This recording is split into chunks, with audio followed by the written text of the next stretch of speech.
तो उनको क्यों रोका गया?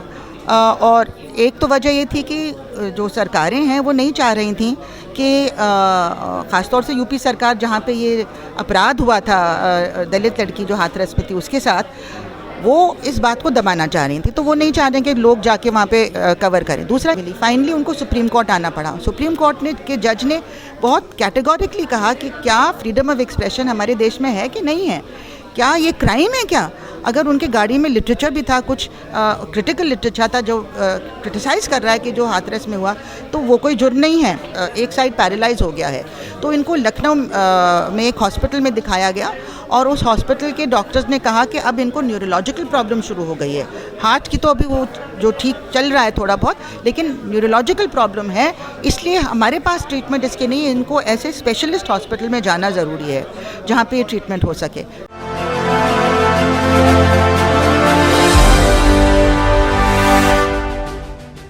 इस वक्त हम लोग दिल्ली के प्रेस क्लब में हैं। यहाँ पर हमारे साथ नंदिता मैम हैं जिन्होंने ये पूरा जो प्रेस कॉन्फ्रेंस हुआ इसको ब्रीफ किया। असल में अतीकुर रहमान साहब जो अरेस्ट हुए थे हाथरस केस को कवर करने के जुर्म में, उनकी तबीयत बहुत ज़्यादा ख़राब है। उन्हीं के लिए ब्रीफ करने के लिए कि उनको बेल दिया जाए, उसके लिए ये प्रेस कॉन्फ्रेंस किया गया। मैम ने चूँकि प्रेस कॉन्फ्रेंस को ब्रीफ किया था, तो आपसे जानना चाहेंगे कि पूरी क्या बातें थी। ऐसा है कि 2 साल पहले 4 लोग जो हाथरस जा रहे थे, उनके हाथरस में एक दलित लड़की का बलात्कार के बाद हत्या की गई थी, वो मर गई थी, और उसकी लाश को बिना जांच किए रातों रात पुलिस ने जला दिया था, फैमिली को भी नहीं आने दिया था, और बहुत ज़्यादा आउटक्राई पूरे हिंदुस्तान में था। तो बहुत सारे लोग वहाँ जाना चाह रहे थे अपनी, एक तो हमदर्दी, अपनी सॉलिडारिटी दिखाने के लिए, दूसरा कि जो जर्नलिस्ट सिद्दीक कप्पन है वो उसको कवर करने के लिए भी जा रहे थे। और अगर उसके साथ और भी लोग थे गाड़ी में। अतीकुर रहमान एक स्टूडेंट ऑर्गेनाइजेशन के मेंबर हैं और हमेशा एक्टिव रहे हैं ऐसे सोशल इश्यूज़ में, तो वो भी उसी गाड़ी में जा रहे थे और इसमें कोई गुनाह नहीं है, ये तो हम सबका संवैधानिक हक है। तो उनको क्यों रोका गया?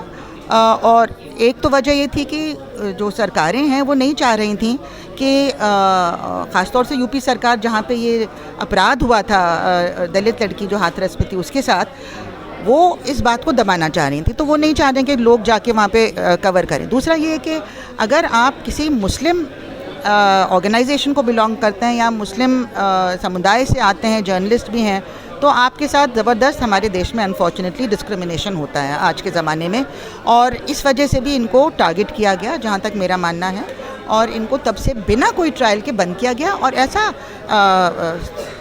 सख्त कानून जैसे UAPA जिसमें बेल मिलना बहुत ही मुश्किल हो गया है, उसके अंदर इनको डाल दिया गया। और कल जो हियरिंग में कहा जज ने सिद्दीक कप्पन के बेल के केस में, सुप्रीम कोर्ट तक जाना पड़ा। सिद्दीक कप्पन को जो जर्नलिस्ट हैं उसी गाड़ी में थे, उनको 2 साल से कोई बेल नहीं मिली और हाई कोर्ट में कोई रिलीफ नहीं मिली, UAPA कोर्ट में कोई रिलीफ नहीं मिली। फाइनली उनको सुप्रीम कोर्ट आना पड़ा। सुप्रीम कोर्ट ने के जज ने बहुत कैटेगोरिकली कहा कि क्या फ्रीडम ऑफ एक्सप्रेशन हमारे देश में है कि नहीं है, क्या ये क्राइम है क्या? अगर उनके गाड़ी में लिटरेचर भी था, कुछ क्रिटिकल लिटरेचर था जो क्रिटिसाइज़ कर रहा है कि जो हाथरस में हुआ, तो वो कोई जुर्म नहीं है, तो उन्होंने उनको बेल दे दी है। कंडीशनल बेल है लेकिन बेल मिली है। इससे थोड़ी सी उम्मीद हमारे अंदर जाग रही है कि क्योंकि उसी केस में उसी गाड़ी में बेल सिद्दीक कप्पन को मिल गई है, तो अतीकुर रहमान को भी मिल जानी चाहिए। अतीकुर रहमान का केस अभी Lucknow high court, Lucknow bench of Allahabad high court के सामने है, और क्योंकि सुप्रीम कोर्ट का डिसीजन आया है, हमें उम्मीद है कि उससे कुछ असर उस हाई कोर्ट पे भी पड़ेगा और जल्द से जल्द उनकी हियरिंग करेंगे। अभी उनकी हियरिंग 16 तारीख के लिए स्लेटेड है, डिले भी हो सकती है, कोर्ट का मामला आपको मालूम है। हम चाहते हैं कि वो फ़ौरन अर्जेंट हियरिंग करें और तुरंत उनको ट्रीटमेंट के लिए बेल दें और फिर पूरी बेल की हियरिंग करके पूरी बेल उनको मिल जानी चाहिए। इसमें एक बात कही जा रही है कि मेडिकल ग्राउंड पे, तो क्या उनकी तबीयत कैसी है जो उनकी बेल के लिए बात की जा रही है? हाँ, देखिए ऐसा है कि जहाँ तक मुझे मालूम है, मैं तो बस एक आध बार मिली थी क्योंकि मैं federation of central university teachers association की प्रेसिडेंट थी, और ये उसमें हमारे सम्मेलनों में सारे स्टूडेंट ऑर्गेनाइजेशंस आते थे, ये भी आते थे, बहुत ब्राइट और बहुत एक्टिव, बहुत आर्टिकुलेट।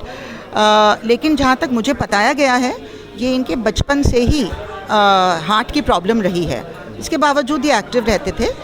लेकिन जब अरेस्ट हुए उसके पहले वो हॉस्पिटल ने डॉक्टर्स ने कहा था कि इनको सर्जरी की ज़रूरत है। उस हालत में पहले तो ये अरेस्ट हुए, फिर इनकी हालत और बिगड़ी तो इनको एक हार्ट की सर्जरी के लिए एम्स के डॉक्टर्स ने कहा था बहुत ज़रूरी है, और बड़ी मुश्किल से बड़ा ब्यूरोक्रेटिक टैंगल के बाद इनको नवंबर 2021 में हार्ट सर्जरी के लिए एम्स में एडमिट किया गया। उनकी सर्जरी भी हुई, लेकिन बहुत जल्दी वापस जेल में डाल दिया, और जो मेडिसिन बताई गई थी वहाँ पे एम्स की वो पूरी तरह से दी नहीं। आपको मालूम होना चाहिए कि जेल्स की हालत इतनी ख़राब है, कोई जेल मैनुअल फॉलो नहीं होता है, तो उनकी तबीयत बिगड़ती चली गई। उसके बाद अभी फिर जो हालत ख़राब हो गई, हाथ भी नहीं उठ रहा है, एक साइड पैरालाइज हो गया है। तो इनको लखनऊ में एक हॉस्पिटल में दिखाया गया, और उस हॉस्पिटल के डॉक्टर्स ने कहा कि अब इनको न्यूरोलॉजिकल प्रॉब्लम शुरू हो गई है। हार्ट की तो अभी वो जो ठीक चल रहा है थोड़ा बहुत, लेकिन न्यूरोलॉजिकल प्रॉब्लम है, इसलिए हमारे पास ट्रीटमेंट इसके नहीं है। इनको ऐसे स्पेशलिस्ट हॉस्पिटल में जाना ज़रूरी है जहाँ पे ये ट्रीटमेंट हो सके। तो ये अभी लेटेस्ट सिचुएशन ये है, वो पहचान भी नहीं रहे अपने फैमिली मेम्बर्स को, अपने बच्चों को नहीं पहचान रहे हैं, तो अपने आप करवट भी नहीं ले सकते हैं। तो इससे बुरा क्या हाल हो सकता था जब जाने माने कन्विक्टेड क्रिमिनल्स को, जो जेनोसाइड और मैस रेप के लिए कन्विक्ट हुए थे, बार बार उनको पैरोल मिलता था, मेडिकल ट्रीटमेंट के लिए बेल मिल जाती थी। तो फिर ऐसे जो जिनके खिलाफ कोई सबूत है ही नहीं, जिनके खिलाफ कोई चार्ज ऐसा है ही नहीं वायलेंस का, उनको ये बेसिक राइट ऑफ बेल क्यों डिनाई किया जा रहा है? तो मैम एक और चीज़ जानना चाहेंगे आपसे कि क्या आपको नहीं लगता कि पिछले कुछ सालों से एक पैटर्न बन गया है कि पहले लोअर कोर्ट, डिवीज़न कोर्ट आपको डिनाई करेगी, फिर हाई कोर्ट डिनाई करेगा, उसका सुप्रीम कोर्ट में जाकर के आपको बेल मिलेगा, और इस पूरे प्रोसीजर में आपको 3 साल 4 साल लग जाता है। तो ये जो एक नया ट्रेंड चला है, इसको आप किस तरह से देखती हैं? यही है ना कि जो हमारे देश में संविधान के हिसाब से जो रूल होता था, जूरिस्प्रूडेंस का रूल, बेसिक रूल जो पूरी दुनिया में है, innocent until proved guilty, bail will be the norm and jail will be the exception. अब उसको पूरा उल्टा कर दिया गया है। अब देखिए कि आपके जेलों में 70% से ज़्यादा अंडर ट्रायल्स हैं, उनका ट्रायल शुरू नहीं हुआ, और सालों साल उनके लग जाते हैं, अल्टीमेटली प्रूव होता है इनोसेंट हैं। कौन उनकी ज़िंदगी उनको वापस देगा? पूरी फैमिली बर्बाद हो जाती है उनकी, पूरे ख़त्म हो जाते हैं लोग, उनकी हेल्थ भी ख़त्म हो जाती है, तो कौन वो ज़िंदगी वापस देगा उनको? तो यही हो रहा है हमारे देश में, कुछ सालों से तो बढ़ गया है। ऐसा नहीं कि पहले नहीं था, पहले भी हो रहा था ऐसा, लेकिन अब बहुत बढ़ गया है, और ख़ास तौर से टारगेट होता है अल्पसंख्यकों के खिलाफ, और जो ख़ास तौर से मुस्लिम्स के खिलाफ, और ख़ास तौर से दलित आदिवासी के खिलाफ, और ख़ास तौर से ह्यूमन राइट्स एक्टिविस्ट जो उनके लिए बोल रहे हैं, ताकि उनकी कोई आवाज़ सिविल सोसाइटी में पहुंच ही ना पाए, उनको भी जेलों में बंद कर दिया है। स्कॉलर्स को, सुधा भारद्वाज जो जानी मानी वकील हैं, और हनी बाबू जो जाने माने प्रोफेसर हैं, हमारे प्रोफेसर साई बाबा, उनको तो कब से लाइफ इम्प्रिजनमेंट दे के बंद किया हुआ है। सारे एकदम फॉल्स चार्जेस पे लोगों को बंद किया गया, ये आवाज़ें दबाने के लिए। ठीक है मैम, बहुत शुक्रिया मेली डाइजेस्ट से बात करने के लिए, थैंक यू।